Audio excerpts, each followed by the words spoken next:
Hello and welcome to China View. I'm your host Wang Aihua in Beijing. Today we have invited Samir Sumaida'ie to talk about the current situation in Iraq and the country's relationship with China. Mr. Sumaida'ie served as the Iraqi Ambassador to the United States from 2006 to 2012. Welcome to our studio, Mr. Sumaida'ie. Some people call you an old China hand, as you've spent a lot of time in the country and are quite familiar with it. So what initially attracted you to China 2 decades ago? Well, in my previous incarnations, I was a designer in London. Those were the days when I was working in the opposition to Saddam Hussein's regime. And as a designer, I designed a range of ceramic tiles and other artifacts. And I decided at that time the best place to have them made for me was China. So I first came to Guangzhou in 1991 to visit the Guangzhou Fair and find some company to collaborate with me. And that was a very enjoyable venture. When I arrived in China, I fell in love with the country. And so I continued, and later I came to Beijing, and I have been coming to China ever since. So back to our main topic today. You know, when we talk about Iraq, we cannot avoid talking about the Islamic State. So what is the Iraqi government currently doing to stop this group? The Iraqi government is doing everything it can, I believe, to fight and combat this troop. But it's not a simple situation. Iraq, at the moment, is the product of a series of wars. And the political and security situations inside Iraq are not like what you see in a normal, stable country. The country is, to some extent, fragmented, polarized. There are different communities who have suffered so long and have lost confidence in the government and between the communities. So there is a huge political deficit and a security deficit to overcome. And even the recent elections, which produced a government, it was a hard job to put the government together. So the government is just struggling to cope with these huge challenges. The Islamic State is only one manifestation of the challenges that I'm talking about. It's the most severe, it's the most pressing, but it is only one manifestation. So the government has a lot to do on all fronts, on security, on political issues, on development, on services to the people. But it is fighting ISIS as much as it can. The future plans? It all depends on how successful this government is to stabilize the country. The first job for this government is to gain the support and the involvement of all the communities in its effort to fight the terrorists. But some of the communities have grievances, have problems, have feelings of being neglected or feelings of being treated badly. It first has to create confidence. What complicates this situation is the fact that there are other external powers, like Iran, like Saudi Arabia, like, of course, now the United States directly involved, who have influence on the situation in the country. So the government, the new Prime Minister, Dr. Abadi, does not have a completely free hand. That makes progress more difficult. So are the American-led airstrikes helping in terms of stopping the group? Yes, they are helping, but there is no one that I know who believes that these airstrikes can defeat the Islamic State. You cannot defeat the Islamic State by simply bombing it into extinction. The local community, it has to be done on the ground. And for it to be done on the ground, you've got to have the people on your side fighting the Islamic State. But you cannot have them fighting on your side unless there is a political adjustment. So all these things have to be taken into account. I believe this is going to be a long process, and of course I forgot to, I missed mentioning the impact of Syria. Syria next door has been in a civil war for the last several years, from 2011 effectively. And the Islamic State is a spillover from that civil war, which has taken place because of the vacuum which exists in Iraq. So even if we push them back out of Iraq, they will still be there to be dealt with. They've got to be dealt with on both sides of the border for them to be completely defeated. What do you have to say regarding the new Iraqi government's efforts to realize national reconciliation? You said that should be the new prime minister's prime effort, prime target, right? Particularly in tackling sectarian conflicts. That's true. This is his major focus. And the first steps that he has made and continues to make seem to be in the right direction. So I would give him the benefit of the doubt. He is moving correctly, taking the right steps, giving the right signals. But he has on his flanks and behind him people pulling him back, people who are opposed to a real solution, people who have an invested interest in the status quo.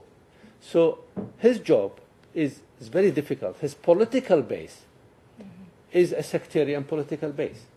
He himself is from Al-Da'wah party, which is a Shia Islamist party. Now, in my view, Iraq will never completely recover until it comes out of the control of religious parties. Because religion, when you introduce it in politics, becomes very, very difficult. Right. It becomes sectarian automatically, because if you are from a religious party, you can either be a Sunni or a Shia. You cannot be a non-sectarian party. So the only way to get out of this polarization is to create a space for the secular elements, which was traditionally in Iraq very strong. Iraq traditionally, where I grew up in Baghdad, Iraq was a secular country. True, everybody had his religion. Some believed in this, some believed in that. Some were Sunni, some Shi'i, some Christians. We had Jews in Iraq. But politics were politics. Religion did not come into politics too much. Now, it's all about religion, all about sectarianism. When we reduce the influence of religion on politics, we can move forward faster. But there are external parties, like, for example, Iran. Iran does not encourage secular forces to come forward, because they themselves, the state of Iran is based on religion. It's the Islamist Republic of Iran. Yeah, right. Similarly, Saudi Arabia have their own brand of Islam. And therefore, they see themselves as the protectors of the Sunnis. So the influence from outside Iraq is pushing Iraq towards sectarianism, whereas its interest, its future health, its future stability demands that sectarianism should be controlled, suppressed, and secularism should be allowed to flourish. You said secularism should be allowed to flourish, but do you think the future, the prospect looks bright? In the long term, it has to look bright, because Iraqi people, like all other people in the world, they might fall, they might stumble, but at the end they get up and find their way. So I am optimistic in the long term. In the short term, however, not so optimistic because the problems are complicated. External forces, external influences are too strong, and the country, the people, the communities have been traumatized. The gap, the vacuum has been filled by criminal elements, by terrorists, by people who just want quickly to become rich and become powerful. So it's not, we need a leadership which really wants to pull the country out of this mess, and this is not very easy to find now. And what do you think China could contribute in solving these ongoing problems in Iraq and rebuilding the country? Well, China has always been viewed by Iraq as a friendly country, a country that has found its way through difficult times to build itself. So it's a good example for Iraq. But I believe on the political front, China seems to stand aside and watch rather than be involved. Iraq is a country which has been completely destroyed. Sooner or later, we will need to build our infrastructure. We will need to build our roads, hospitals, schools, communication systems, ports, railway lines, and so on. For this, I believe China will have an opportunity to play a big role, but not until the country is more stable and more able to welcome this contribution. You know, last year, China's President Xi Jinping, he proposed to create a Silk Road economic belt and the 21st century maritime Silk Road. What do you have to say about these initiatives? How do you think they can contribute to the China-Iraq relations? Anything, any initiative that connects people is a positive initiative.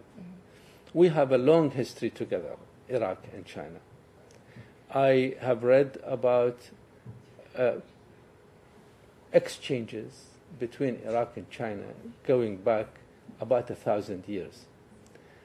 Not only commercial. There were times when the Chinese emperor invited help from the caliph in Baghdad to come and suppress an uprising in the northwest of China. And the Iraqi, the Baghdad caliph, sent a very big military contingent to help the Chinese emperor. In fact, many of them stayed on, and scholars believe they are the ancestors of the Hui people. So we have a long and ancient relationship that is steeped in tradition and mutual benefit. We have Chinese words in our language. We have a lot of, even in my role as a designer previously, I found that elements were common between some Islamic design patterns and traditional and old Chinese patterns. So the connection is deep. To revitalize this based on modern needs, on the modern communications and modern trade and exchanges is absolutely of benefit to everybody who is involved. So without doubt, such an initiative is a positive initiative and can only bring benefit to all those who participate. I think countries like Iraq should open their arms to every foreign power that is interested in helping it to stabilize and start reconstruction. We are not big enough to form a power center ourselves. It is not wise to be a member of an alliance against another alliance. This kind of geopolitics is not in the interest of Iraq. What is in the interest of Iraq is to be open to all on friendly basis, on the basis of mutual respect, mutual benefit, and in this connection, China would be a very good partner. Okay, that's all of my questions. Thank you for sharing your ideas with us. And thank you for watching this edition of China View. See you next time.